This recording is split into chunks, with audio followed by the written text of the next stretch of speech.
जय हिंद साथियों, मैं कुमुद स्वागत करता हूं आपके अपने परिवार मिथिला एकेडमी में। दोस्तों, आज हम आपके साथ चर्चा करेंगे आरबीआई यानी भारतीय रिजर्व बैंक के बारे में। तो दोस्तों, अगर आप इस चैनल पर नए हैं तो चैनल को सब्सक्राइब करें, साथ ही लाइक और शेयर करना न भूलें। दोस्तों, शुरू करते हैं आज की अपनी टॉपिक। ये बहुत ही खास है अपने आप में। यहाँ से प्रश्न अक्सर पूछे जाते हैं, तो आपने कॉपी पेन तैयार रखें, साथ ही साथ आप नोट्स भी बनाते जाएं ताकि आपका जो याद करने की कैपेसिटी है वो बढ़ जाए और अच्छी तरीके से याद रहे और इसे बार बार रिवीजन किया जा सके। तो दोस्तों, शुरू करते हैं। रिजर्व बैंक ऑफ इंडिया, इसकी स्थापना कब हुई? 1 अप्रैल 1935 में 5 करोड़ की अधिकृत पूंजी जो 100 रुपये के 5 लाख अंशों में विभाजित थी। तो और इसको शुरू करने का सिफारिश किसने किया था आरबीआई की स्थापना करने के लिए? तो 1926 से 27 में हिल्टन यंग कमीशन और सेंट्रल बैंकिंग इन्वेस्टिगेशन कमेटी 1930 में आई। ये दोनों ने ही सिफारिश की थी कि भारत में एक आरबीआई होना चाहिए, यानी कि एक सशक्त मौद्रिक नीति और एक बैंकिंग सरकार की बैंक होना चाहिए। तो आइए जानते हैं इसके बारे में। इसका मुख्यालय यानी हेडक्वार्टर मुंबई में 1937 तक कलकत्ता में था, यानी कि 1937 तक इसका मुख्यालय कोलकाता में था। आरबीआई 2 अधिनियमों से सभी बैंकों को चलाता है। पहला है भारतीय रिजर्व बैंक अधिनियम 1934 और दूसरा है बैंकिंग विनियम अधिनियम 1949।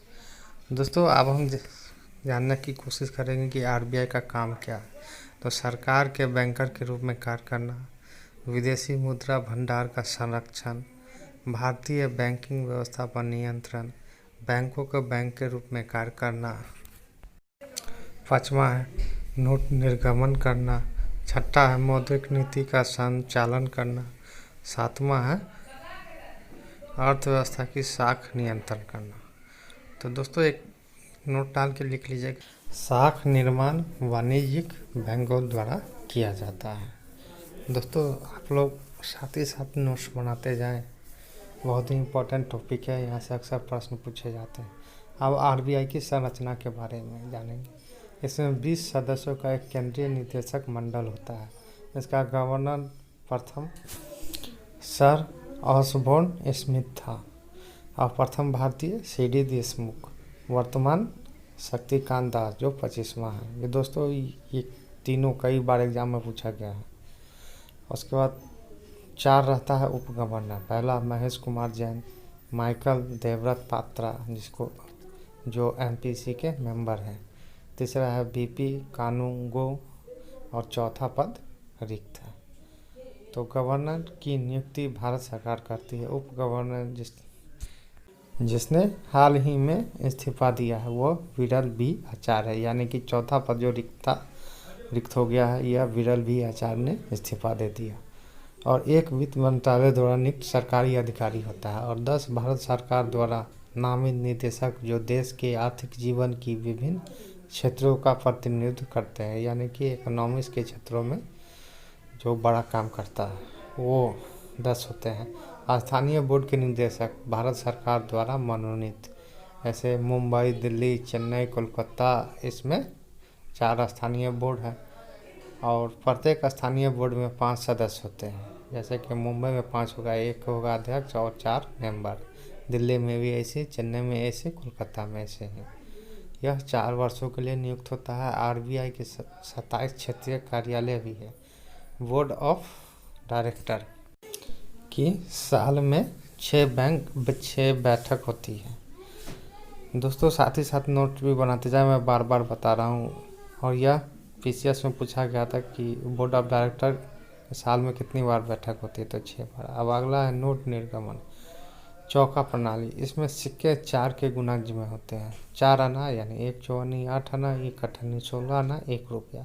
1957 में भारत सरकार द्वारा बंद कर दिया गया। उसके बाद आया दार्शनिक प्रणाली। इसमें सिक्के 10 के गुणक में होते थे। इन्हें नया पैसा कहा गया। जैसे 10 गुने 10 100 पैसा। 100 पैसा क्या होता है? 1 रुपया। यह 1 अप्रैल 1957 में अपन 10 पैसा, 20 पैसा, 25 पैसा, 50 पैसा, इसे गिफिन मुद्रा भी कहते हैं। एक ऐसा करेंसी जो चलन से बाहर हो जाता है उसे गिफिन मुद्रा कहते हैं।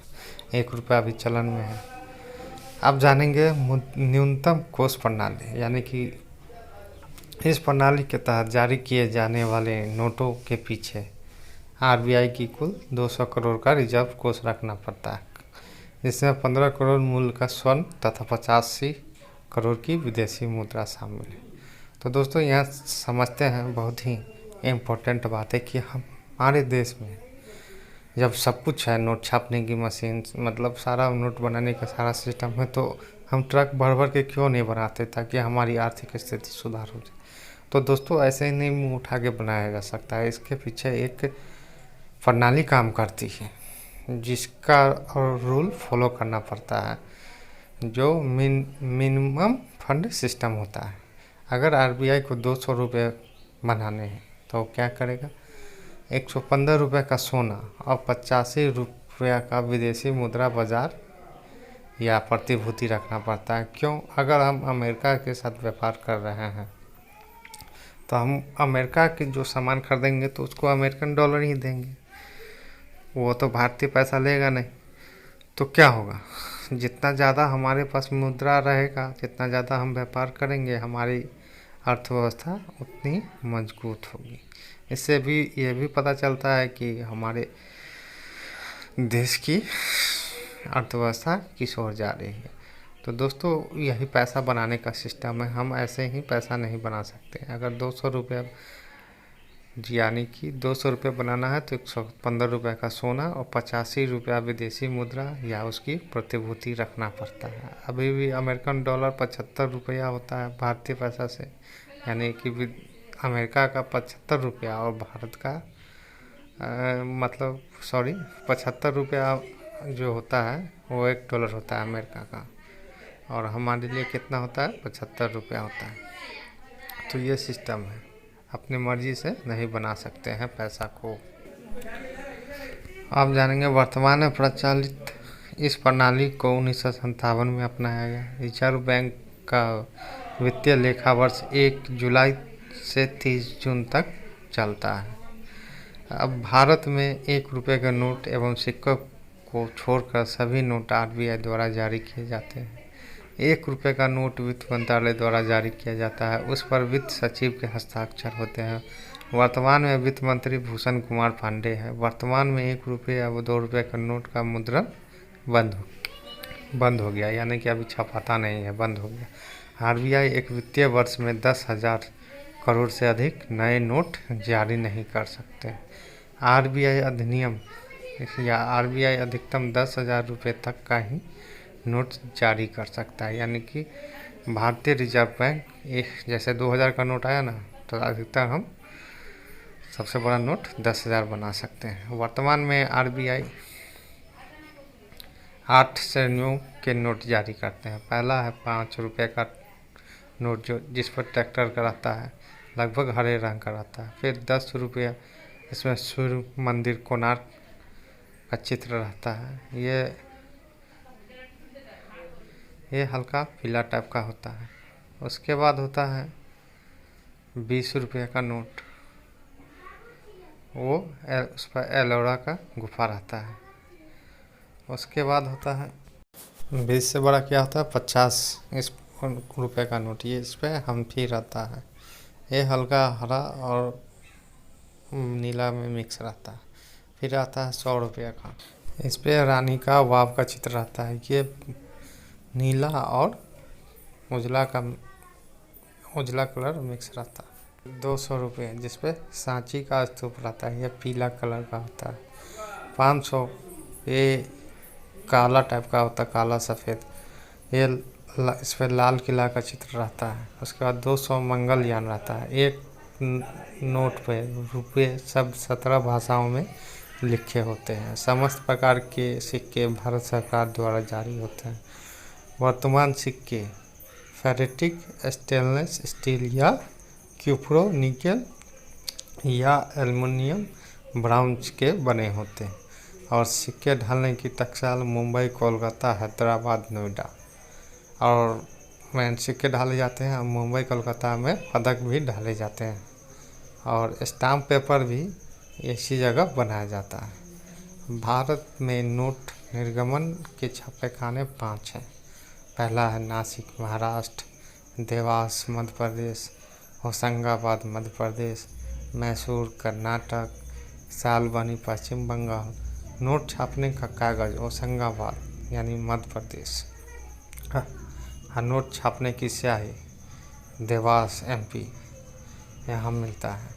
और अब जानेंगे राष्ट्रीय कृषि तथा ग्रामीण विकास बैंक, जिसको हम नाबार्ड कहते हैं, यानी कि national agriculture rural development bank. ये एक बैंक है जिसमें हम खाता नहीं खुला सकते। ये किसी संस्था को देता है लोन, उससे किसानों को मिलता है। ये मुख्यतः ग्रामीण क्षेत्र पर काम करते हैं। जैसे स्थापना इसका कब हुआ? 12 जुलाई 1982 को शिवरतन शिवरतन समिति की सिफारिश पर। मुख्यालय कहाँ है? मुंबई। कार्य कृषि तथा ग्रामीण विकास की शीर्ष संस्थान और सहकारी समिति तथा भूमि विकास बैंक को ऋण देना। नाबार्ड में हिस्सेदारी 50% केंद्र सरकार का, 50% रिजर्व बैंक का होता है। नाबार्ड के ऋण के प्रकार अल्पकालीन यानी 15 माह तक, मध्यकालीन 15 माह से 5 वर्ष तक, दीर्घकालीन 5 वर्ष से 20 वर्ष तक का ऋण मिलता है। इसके निर्देशक के बारे में जानेंगे। निर्देशक हर्ष कुमार भनवाल हैं, और छत्री कार्यक्रम 2007 से 8 में प्राकृतिक संसाधनों के रख रखाव के लिए चलाया गया कार्यक्रम है। अब दोस्तों आगे जानने की कोशिश करते हैं IDBI के बारे में। यह industrial development bank of India, इसे हम भारतीय औद्योगिक विकास बैंक कहते हैं। इसकी स्थापना 1 जुलाई 1964 में RBI के सहायक बैंक के रूप में हुआ। इसका मुख्यालय IDBI द्वारा वित्तीय पोषित संस्थान है। भारतीय प्रतिभूति एवं विनिमय बोर्ड सेबी। दूसरा है national stock exchange of India NSE। तीसरा है national security depository limited NSDL। चौथा है stock holding corporation of India SHCIL। पाँचवा है एग्जिम बैंक। अब इसके फुल फॉर्म को जानेंगे। SEBI security exchange board of India, NSE national stock exchange of India, NSDL national securities limited, SHCIL stock holding corporation of India limited, EXIM bank. IDBI का विकास कार्यक्रम helping bank of RBI। 1964 में इसकी स्थापना। 1976 में स्वामित्व भारत सरकार को हस्तांतरित। 1955 में सरकारी हिस्सेदारी घटाकर 75% की गई। जुलाई 2003 में लिमिटेड कंपनी का दर्जा प्रदान। सितंबर 2004 में RBI द्वारा अनुसूचित बैंक का दर्जा प्रदान हुआ। 21 जनवरी 2019 को भारतीय जीवन बीमा निगम ने 51% हिस्सा खरीदा है और किसी भी कंपनी का 51% जिसका हिस्सेदारी हो जाता है, स्वामी वही हो जाता है। वर्तमान एक निजी क्षेत्र का बैंक है। अब जानेंगे IDBI के मुख्य रूप से भारी उद्योगों को वित्तीय सहायता उपलब्ध करवाता है। चेयरमैन इसका है हेमंत भार्गव। MD और CEO है राकेश शर्मा। SIDBI यानी स्मॉल इंडस्ट्रियल या industries development bank of India यानी भारतीय लघु औद्योगिक विकास बैंक के बारे में जानेंगे। इसकी स्थापना 1 अप्रैल 1990 में हुआ। मुख्यालय इसका लखनऊ में है और यह बैंक की स्थापना द्वितीय पंचवर्षीय योजना जो अवकाश हो गया उसमें किया गया था। कार्य एक लघु एवं सूक्ष्म सूक्ष्म स्तर के उद्योगों की स्थापना करना तथा वित्तीय सहायता उपलब्ध करवाना। चेयरमैन मोहम्मद मुश्ताक। SIDBI की सहायता से 2015 में भारत सरकार ने मुद्रा योजना प्रारंभ की थी।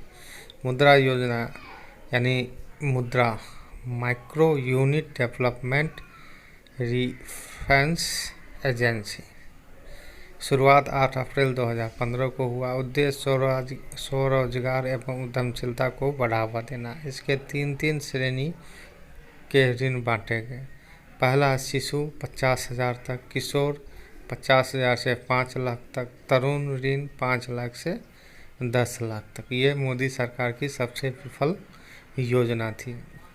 इस योजना में सबसे बड़ी बात है, जिसने पैसा लिया उसने रिटर्न नहीं किया, क्योंकि उसको पैसे लेने में ही जी बाहर आ गया। 50% पैसा तो ऐसे ही खा गया सरकार के नेता और अधिकारी द्वारा। जैसे 50,000 किसी ने लिया तो किसी को 10,000 मिले, किसी को 20,000, 25,000। वो क्या करे 10-20 हज़ार में, ना चाय का दुकान खोल सका ना अमीर बन सका। इसलिए वो रिटर्न करते समय उसने हाथ खड़ा कर दिया कि मेरे पास कुछ है ही नहीं, जो लेना है ले लो। ठीक है दोस्तों, आपने आज समझ ली RBI के बारे में, IDBI के बारे में। तो दोस्तों मैं आशा करता हूँ ये क्लास आपको अच्छी लगी होगी। अगर जैसे भी लगे कमेंट्स करके बता सकते हैं। आज तक की जितनी भी क्लास हुई आज से पहले, अगर किसी तरह का डाउट है तो आप कमेंट्स करके पूछ सकते हैं या फेसबुक पे पूछ सकते हैं। तो दोस्त उस डाउट को नेक्स्ट क्लास में भी सॉल्व करेंगे। तो दोस्तों इजाज़त चाहता हूँ, फिर मिलेंगे नए टॉपिक के साथ। और नोट बनाना ना भूलें। ठीक है दोस्तों, जय हिंद, जय भारत।